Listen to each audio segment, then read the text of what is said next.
నియోజకవర్గ శాసనసభ్యులు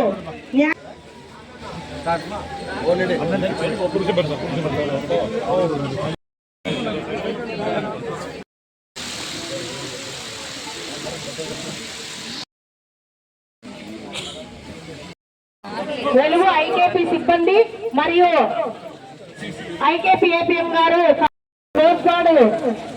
TDP leaders అంతా మన సార్ గారిని సన్మానించడమైనది.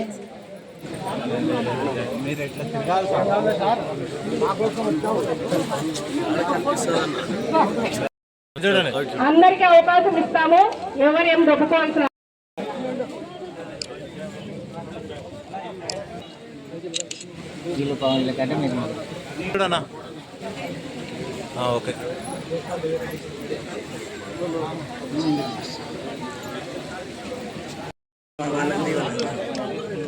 ఓకే. చేయండి అన్న, సైడ్కి వచ్చేయండి. చూడు చూడు చూడరి.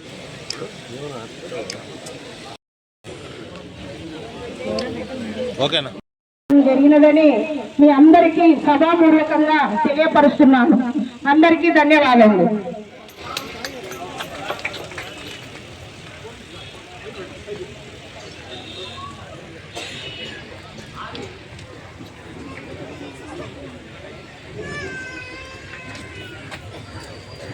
స్కూల్ పిల్లల్లో బూస్ట్ డిస్ట్రిబ్యూషన్ కార్యక్రమము మన మినిస్టర్ సార్ గారి చేతుల మీదుగా జరుగుతూ ఉంది.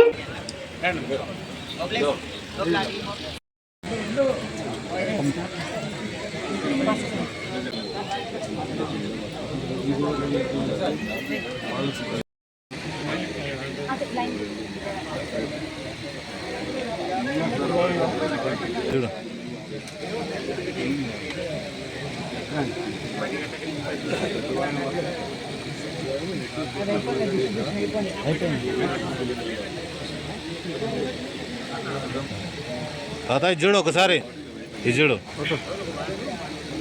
ముఖ్యమంత్రి గారు మా దగ్గర కొత్తగా మీరు ప్రజా సమస్యలు వెళ్తున్నారు. మేము చేసిన కార్యక్రమాలు ఇందాక చెప్పాడు, మనం చేయవలసిన కార్యక్రమం పెన్షన్ ఒకటే రోజు మీకు 7,000 ఇవ్వడం జరిగింది. మీ దగ్గర పోయి మీ వెన్ను తప్పి మిమ్మల్ని లేపి మేము తెల్లవారుదని 6 గంటల మిడ్లకాడికి వచ్చి ఇక్కడ కూర్చున్న నాయకులు కూడా 2 ఇస్తాడో లేదో చంద్రబాబు నాయుడు గారు ఆర్థికంగా ఎందుకంటే రాష్ట్రం సతలాపుత్రం అయిపోయింది.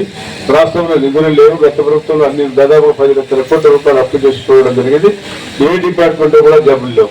వాళ్ళు ఎంఆర్ఓ గారు చెప్పారు, ఇక్కడ కూర్చొని అధికారులకు అందరూ తెలిసి నెలకు జీతం వచ్చేది కాదు. నెల జీతం 1వ తేదీ నుంచి 15వ తేదీ వరకు 20వ తేదీ వరకు జీతాలు పడేటివి. ఆ పడే జీతాలు కూడా పాపం వాళ్ళ అప్పులు తెచ్చుకోవడానికి ఇంటి కుటుంబం జరగాలి, కొత్త పరిస్థితులు చూసుకోవాలా, మందులు మాపులు తెచ్చుకోవాలి, కుటుంబం నడవాలంటే ఇవన్నీ పరిస్థితులు ఉండేటివి. కానీ ఈరోజు అది కాకుండా ఆదివారం వచ్చినా సరే 31వ తేదీ కానీ మనం వేసేస్తున్నాం. 9 నెలలు తెచ్చి ఇక నెలలో ఆదివారం వచ్చింది కాబట్టి ఒకరోజు ముందు మీకు పెన్షన్ ఇచ్చాం. అదే రకంగా జీతాలు కూడా ఆ రకంగా ఇవ్వడం జరుగుతా ఉంది. ఇవన్నీ మనం ప్రజలకు తెలియజేయాలా. ఇప్పుడు చూస్తాం ఈ ప్రభుత్వం వచ్చిన తర్వాత మంచి కార్యక్రమం జరిగినాయి. మన అభివృద్ధి కార్యక్రమాలకు రోడ్లు మనం ఏర్పాటు చేసుకున్నాం. ఇంకా చాలా నిధులు రాబోతా ఉన్నాయి. కేంద్ర ప్రభుత్వం మనకు దాదాపుగా 15,000 కోట్ల రూపాయలు ఇవ్వడం జరిగింది. అదేవిధంగా 12,500 కోట్ల రూపాయలు పోలవరం కూడా కంప్లీట్ చేయాలా. పోలవరం మనకుంటే మన రాయలసీమ ప్రాంతానికి శ్రీశైలం నుంచి పోయే నీళ్లు కిందికి నాగార్జున పోయే నీళ్లు మనం నిల్వ చేసుకుని ఏదైతే అఫీషియల్ గా మనం వాడుకుంటే నీళ్లు మనం ఇక్కడ మళ్ళించుకోవడానికి బాగుంటుంది చెప్పి ఉద్దేశంతోనే పోలవరం ప్రాజెక్టు దాదాపు 80 టీఎంసీ నీళ్లు మనకు రావడానికి అవకాశం ఉంటుంది. అది ఉంటే మనకు ఖరీదు కూడా కాకుండా రబీకి కూడా నీళ్లు వస్తాయని ముఖ్య ఉద్దేశంతోనే వారు పోలవరం సత్వరంగా నిర్మించాలని చెప్పి చెప్పడం జరిగింది. కార్యక్రమము గోత్పాడు గ్రామం నందు జరుగుతా ఉన్నది. ఈ యొక్క మంచి ప్రభుత్వము 100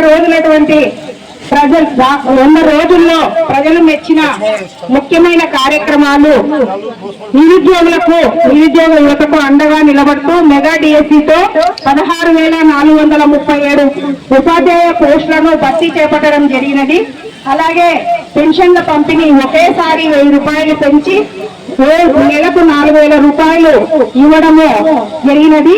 అలాగే 65.18 లక్షల మందికి 4,408 కోట్లు పంపిణీ చేయడం జరిగినది.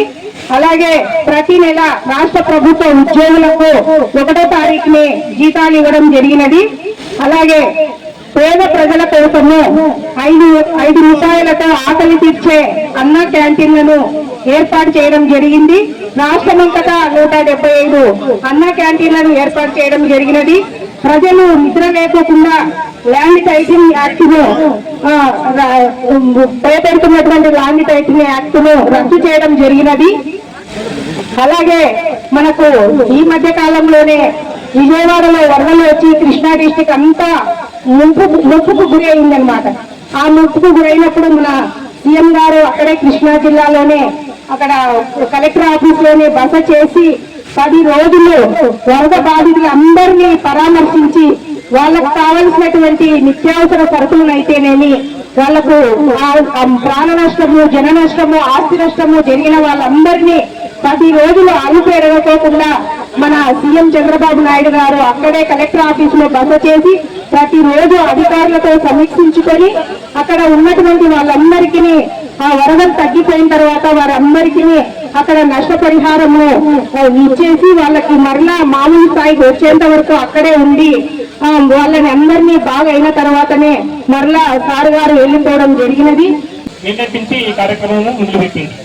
అంటే ముఖ్యంగా ఏమంటే గత 5 సంవత్సరాల్లో విచ్చలవిడిగా సంక్షేమ పథకాల్లో వాళ్ళు డబ్బులు అయిపోగొట్టి ఆర్థికంగా మన రాష్ట్రం చాలా ఇబ్బంది పడే సమయంలో కొత్త ప్రభుత్వం ఏర్పడింది. అంటే సంక్షేమంలో ఉన్న ప్రభుత్వం నుంచి ఇప్పుడు సంక్షేమానికి మనము దారి తీసినాము.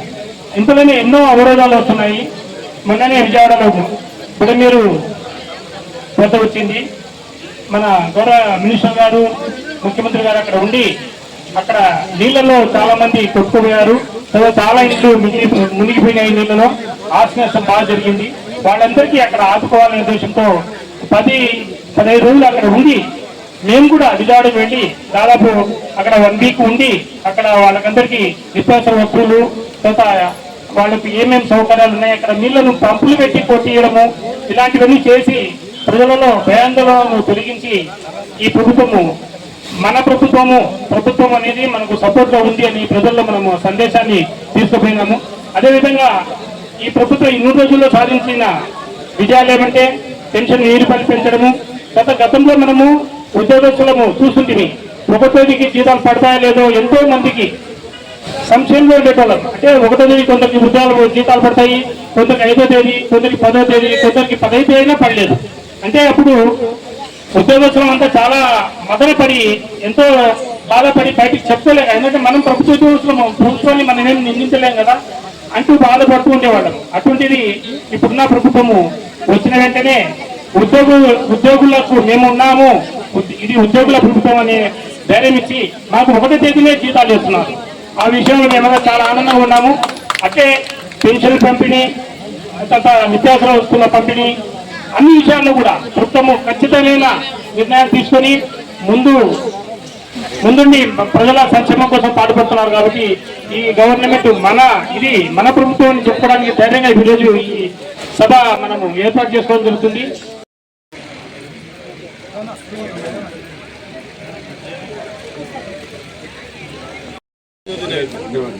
చెప్తా చూడ పిలిపి చెప్తాడా ఆయన ఎవరు బెదిరించారు చూడ మా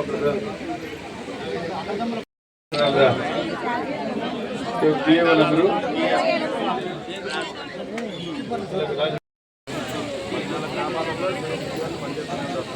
అదే వాస్తవం కాదు యాపురమ్మా శ్రీరామనగర్ చూడమ్మా శ్రీరామనగర్